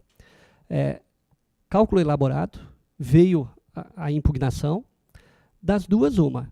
Ou o juiz percebe que a impugnação de fato procede, porque houve um equívoco manifesto do perito, e ele dá vista à parte contrária para assegurar o contraditório e já julga. Mas ele tem que julgar. Ele tem que julgar. Se veio a impugnação, ele vai ter que julgar. Ou o juiz dá vista ao perito, o perito retifica e diz que é um erro manifesto, que também é na linha de raciocínio dele. Da mesma forma, precisa uma decisão do juiz, porque antes de ele, para ele homologar o cálculo, ele tem que dizer se ele homologa o primeiro ou o segundo cálculo. E para dizer que ele homologa o segundo, ele tem que dar a fundamentação por que ele homologa o segundo. Ele até pode usar como razões de decidir os mesmos argumentos que o perito deu. Mas ele tem que decidir sim. E havendo a decisão, ela é irrecorrível e o procedimento, me parece que todos compreenderam qual é a minha linha de raciocínio, não tem outra solução. É a parte ratificar, o juiz ratificar lá na execução, porque só aquela decisão é que comporta o agravo de petição. Bom, e o Carlos Leite, ele faz a seguinte pergunta: e na recuperação judicial, haja vista que a competência da Justiça do Trabalho está limitada à apuração do respectivo crédito. Ele menciona aqui o artigo 6º, parágrafo 2º da LRF. Não caberia agravo contra a decisão de impugnação aos cálculos? Essa situação de embargos à execução eu também coloquei para os colegas lá no arquivo em que eu remeti modelo de despachos, um que trata dessa situação. O tema recuperação judicial na área trabalhista, nós precisamos urgentemente voltar a analisá-lo. Por quê? O que está acontecendo na prática, lá embaixo? Em razão da TJP número 2 do nosso tribunal, tese jurídica prevalecente, que estabeleceu que, independente do crédito ser concursal ou extraconcursal, a nossa competência é restrita até a apuração dos valores. E após isso, definidos os valores, e nós podemos definir ali na fase de liquidação, que se não houver impugnação está resolvido, seria só expedir as certidões de crédito aos respectivos credores. Quer me parecer que o próprio STJ não confirma mais o entendimento que nós adotamos da nossa TJP quando de sua edição, que faz cerca de 2, 3, 4 anos no máximo. No momento em que a empresa faz o pedido de recuperação judicial, todos os valores que ela deve até aquele momento, ela declara, e esses são créditos concursais e serão pagos lá. Processo trabalhista que reconheça como crédito do trabalhador fato gerador do pedido da recuperação para trás, o STJ definiu que também é crédito concursal. Também é crédito concursal. Ou seja, a Justiça do Trabalho apura o valor, entrega a certidão para que seja habilitado e o credor vai lá e se habilita. Mas nós precisamos atentar ao seguinte detalhe. Todo crédito cujo fato gerador é posterior ao pedido de recuperação judicial, não há nenhuma dúvida que ele é um crédito extraconcursal. E o próprio nome extraconcursal quer dizer que ele está fora daquele concurso, daquela recuperação. O pior é que todos nós, muitos regionais, estão transformando a empresa em recuperação judicial em falida. São coisas muito diferentes.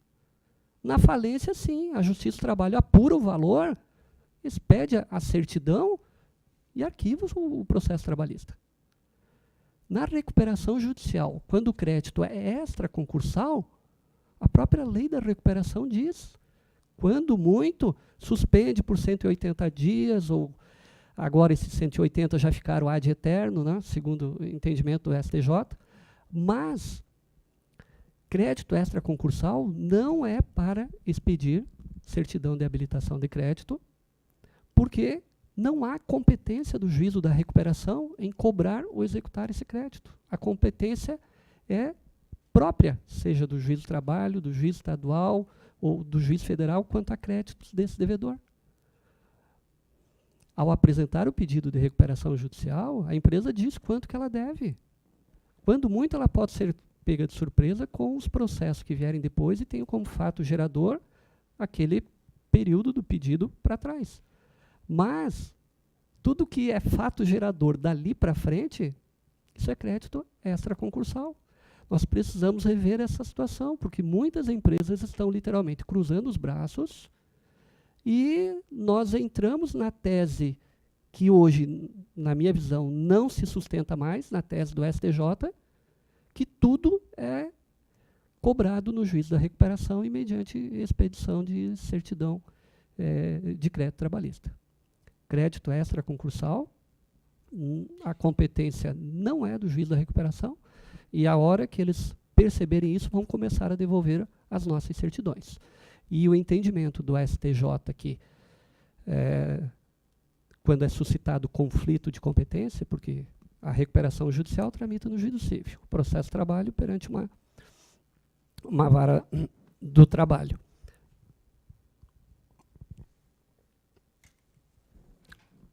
Cada um tem a sua competência. No momento em que o crédito trabalhista está definido, e nós não podemos, em tese, fazer nenhum ato de constrição, porque se nós fizermos um ato de constrição, a empresa apresenta um conflito de competência no STJ e ela nomeava o juiz da recuperação para resolver o incidente e o processo trabalhista ficava parado ad eterno. Isso está mudando. É só olharmos os entendimentos mais recentes do STJ que, primeiro, crédito extraconcursal, a competência continua do juiz competente, daquele que proferiu a decisão. E, na minha visão, inclusive eu tenho um acórdão como relator aqui no tribunal, nesse caso, deve o juiz trabalhista remeter um ofício ao juiz da recuperação, informando a existência do débito, que é extraconcursal, e indagando qual bem pode ser utilizado para o pagamento dessa dívida. Até porque, à medida que esses ofícios começarem a chegar no juiz da recuperação, ou a empresa tem condições de pagar o que não está habilitado lá, ou o caso dela é de falência. Mas nós precisamos nos mexer, todos nós. Fica aqui um convite para o debate dessa matéria, e nós teremos evento da Escola Judicial esse ano novamente, um evento em cada uma daquelas 8 regiões que eu comentei, e na nossa região lá nós já definimos que vamos novamente nos debruçarmos durante uma sexta-feira inteira no processo do trabalho e mais algumas situações pontuais de direito material ao trabalho e processo trabalho. E um dos temas que eu sugeri que fossem debatidos, fora reforma trabalhista, é esse de recuperação judicial.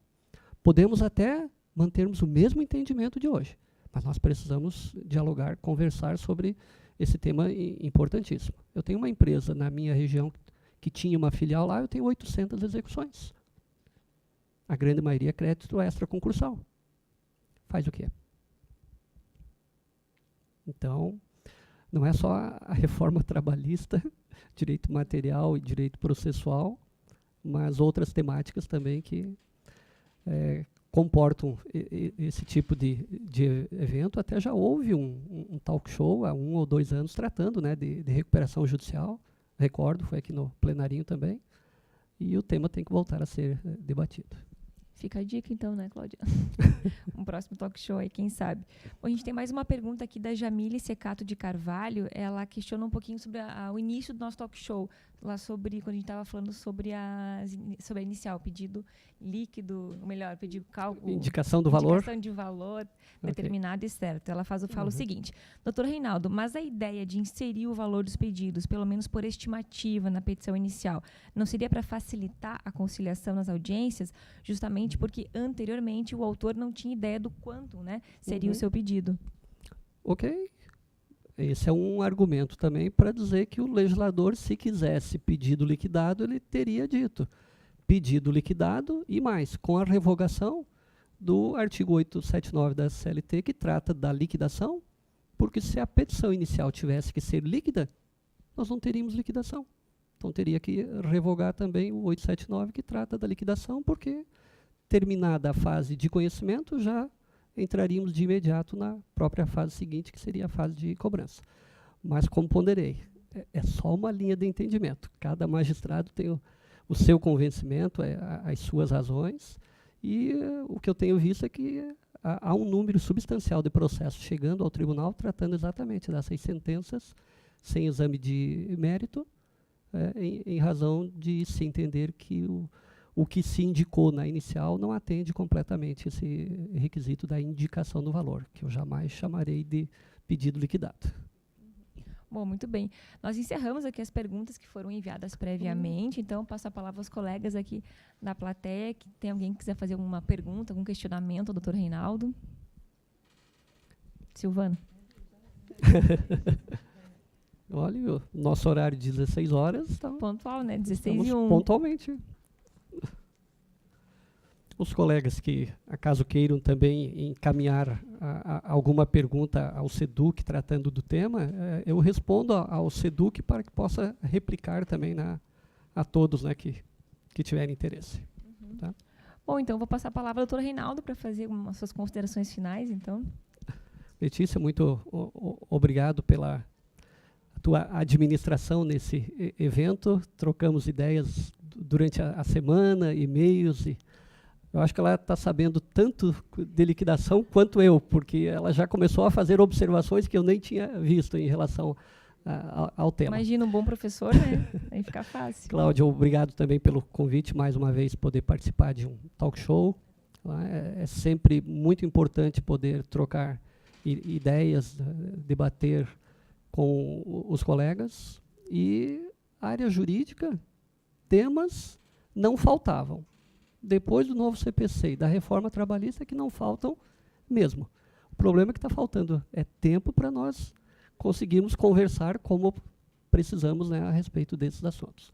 Mas vamos tocando com esses eventos e trocando ideias e procurando sempre a melhor solução, qual seja, levar o processo à sua efetividade e no menor espaço de tempo possível. Porque eu que atuo diariamente na sala de audiências tenho visto pela qualificação das testemunhas, de fato, a quantidade de pessoas desempregadas e os acordos, o autor, às vezes, para receber, agora? A redução é muito expressiva em razão da necessidade. E se nós conseguirmos agilizar mais os processos, seria bastante importante aos jurisdicionados. Bom, muito bem, então a gente encerra essa edição desse... Silvana, quer falar alguma coisa? Não? Então a gente encerra, né, o talk show dessa vez, nessa primeira edição. Agradece, né, a todos que nos acompanharam à distância, nossos 140 colegas, também os que vieram até aqui nos acompanhar presencialmente. Agradeço mais uma vez o doutor Reinaldo, que se dispôs a viajar, a vir até aqui para conversar com a gente. Obrigado. Obrigado.